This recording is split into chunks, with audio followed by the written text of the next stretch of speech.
Doctor ইউনূসের উপর হামলা পরিকল্পনা।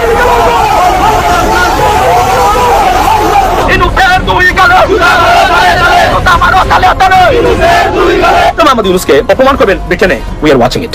আপনাদের রাজনীতির 12টা বেঁচে যেতে পারে চিরদিনের জন্য, mind it. The only country right now you have United Kingdom কিছু রাজনৈতিক কার্যক্রম চালাতে পারেন। এখানে যদি বাধাগ্রস্ত ডক্টর মোহাম্মদ ইউনূস চায়, সারা জীবনের জন্য ব্রিটেনে আপনাদের রাজনীতি বন্ধ হয়ে যেতে পারে, কারণ they are very strict about it. আরেক গ্রুপ, দুই গ্রুপই সেখানে পাল্টাপাল্টি বক্তব্য দিচ্ছেন আর হোটেলে অবস্থান করছেন জনাব আমাদের ডক্টর। দর্শক, লন্ডনে ডক্টর ইউনূসের গাড়িবহরে হামলা, আর সে সকল হামলার সাথে যুক্ত রয়েছেন আওয়ামী লীগের নেতাকর্মীরা। এর মধ্যে সেখানে অনেকে গ্রেপ্তার করা হয়েছে। তবে গ্রেপ্তারকৃতদের পক্ষ থেকে জানা যায় যে এটি রয়েছে আওয়ামী লীগের বড় এক নেতার পক্ষ থেকে একটি নির্দেশনা। সে সকল নির্দেশনা বাস্তবায়ন করতেই তারা কাজ করে যাচ্ছেন। তবে সে সকল কাজ নিয়ে এরই মধ্যে গণমাধ্যমে মুখ খুলেছেন আওয়ামী লীগের বিভিন্ন নেতাকর্মীরা। তবে কি ঘটেছিল সেখানে বিস্তারিত দেখুন আজকের ভিডিওতে।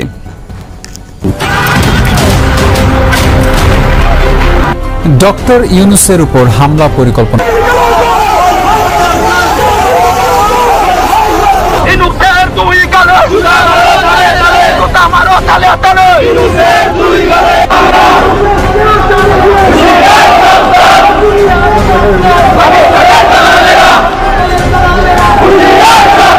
ডক্টর মোহাম্মদ ইউনূসের এই সফরকে কেন্দ্র করে প্রবাসী আওয়ামী লীগের অবস্থান সবচেয়ে আক্রমণাত্মক। দলটির যুক্তরাজ্য শাখা ডক্টর ইউনূস কোথাও যেন স্বাভাবিকভাবে কার্যক্রম চালাতে না পারে।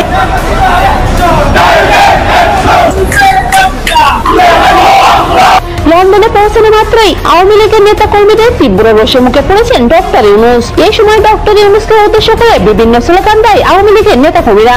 এক পর্যায়ে ডক্টর ইউনূসের সহযোগীরা আওয়ামী লীগের নেতা কর্মীদের উপর হামলা করলে শুরু হয় পাল্টাপাল্টি সংঘর্ষ।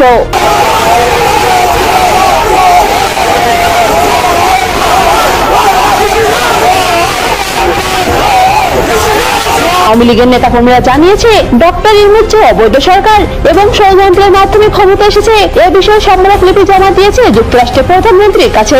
ডক্টর ইউনূসের স্থান লন্ডন।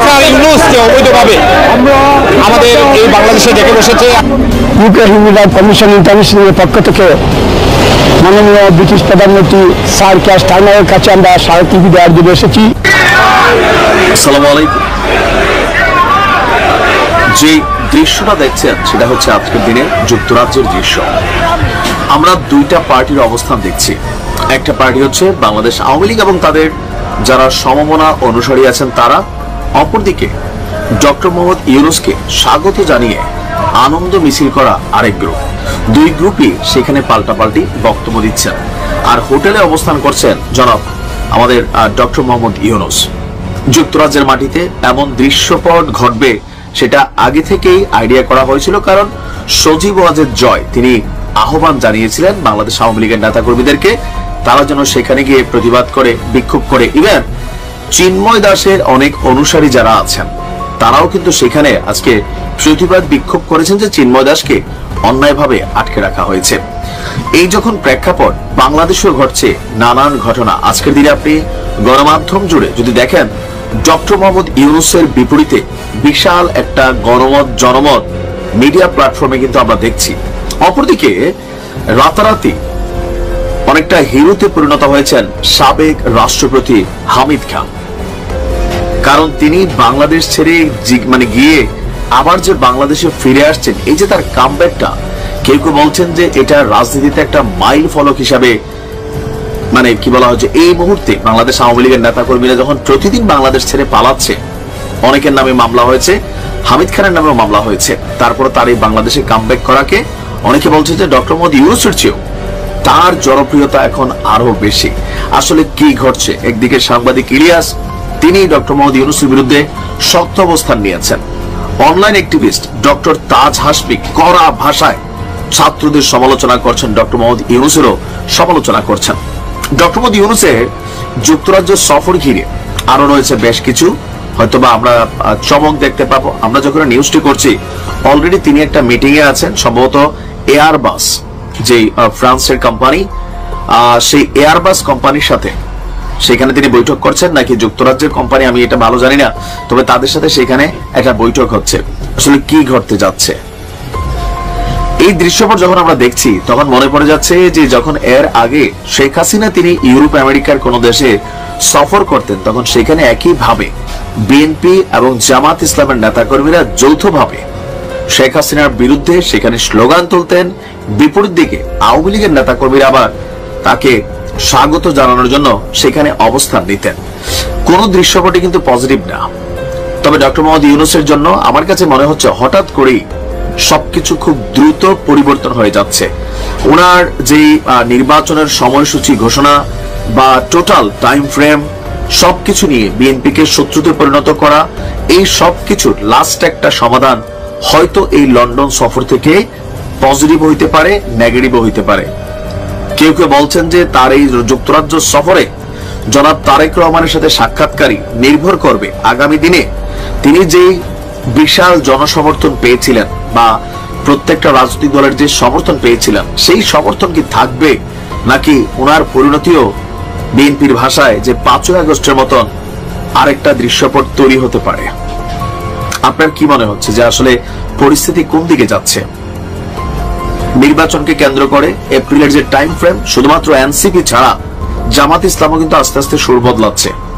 যদিও বিএনপির অভিযোগ এনসিপি জামাত ইসলাম এই দুইটা দলকে খুশি করতে ডক্টর মোহাম্মদ ইউনূস তিনি এপ্রিলে নির্বাচন ঘোষণা করেছেন। আবার এপ্রিলে নির্বাচন হবে কিনা এটার পক্ষে 101টা কঠিন যুক্তি দেখিয়েছে বিএনপি, যেটা কোনোভাবেই সম্ভব না। এই এপ্রিল মাসে নির্বাচনটা উনার অন্তরে নির্বাচন দেওয়ার ইচ্ছা নেই। উনি নির্বাচনকে আরো পিছিয়ে নেবেন, কারণ এনসিপি নেতারা ফাঁকে ফাঁকে সার্জিস্টরা নানান ধরনের কথা বলছে। সবকিছু মিলিয়ে বাংলাদেশ অস্থিতিশীলতার দিকে যাচ্ছে। সবাইকে ধৈর্য ধারণ করতে হবে, একটা সুন্দর সিদ্ধান্তে উপনীত হতে হবে যেটা দেশের জন্য কল্যাণকর, জনতার জন্য কল্যাণকর। দর্শক, এতক্ষণ পর্যন্ত আপনারা দেখলেন যে ডক্টর ইউনূসের উপরে হামলা এবং আওয়ামী লীগের বিভিন্ন নেতাকর্মীরা ডক্টর ইউনূসের বিরুদ্ধে যে সকল স্লোগান দিয়েছে সে সকল স্লোগান, সাথে ডক্টর ইউনূসের উপরে যে প্রেশার করতে চেয়েছিল আওয়ামী লীগের নেতাকর্মীরা যে আবারও শেখ হাসিনাকে বাংলাদেশে কিভাবে ফিরিয়ে আনা যায়, সে সকল সব কিছুর ভিত্তিতেই কিন্তু আওয়ামী লীগের নেতাকর্মীরা যে প্ল্যান বি কাজ করতে চেয়েছিল সেটিতে সম্পূর্ণ ব্যর্থ হয়েছে। এর মধ্যে আপনারা সকলে জানেন যে টিউলিপের সাথে ডক্টর ইউনূসের একটি সাক্ষাতের কথা বলা হয়েছিল, তবে সেটিতে সরাসরি নাকচ করে দিয়েছিলেন ডক্টর ইউনূস। এতেই ক্ষিপ্ত হয়ে সেখানকার আওয়ামী লীগের নেতাকর্মীরা তার উপরে হামলা করেছেন বলে বাংলাদেশে একটি গণমাধ্যমের সূত্রে জানা যায়। তবে সেটা কতটুকু সত্যি এবং ডক্টর ইউনূসের উপরে নির্যাতন কিংবা ডক্টর ইউনূসের উপরে হামলার এই দৃশ্যকৃত ভিডিওটি কতটুকু সত্যি সেটি নিয়ে এখনও ধোঁয়াশা রয়েছে বলে মন্তব্য করেছেন সেখানকার একটি স্থানীয় গণমাধ্যম। দর্শক, তো আপনাদের মতামত কি জানাবেন কমেন্টস বক্সে। আর এরকম নিত্য নতুন ভিডিও পেতে অবশ্যই চ্যানেলকে সাবস্ক্রাইব করে পাশে রাখা বেল বাটনটি অন করে দেবেন প্রত্যেক মুহূর্তের আপডেট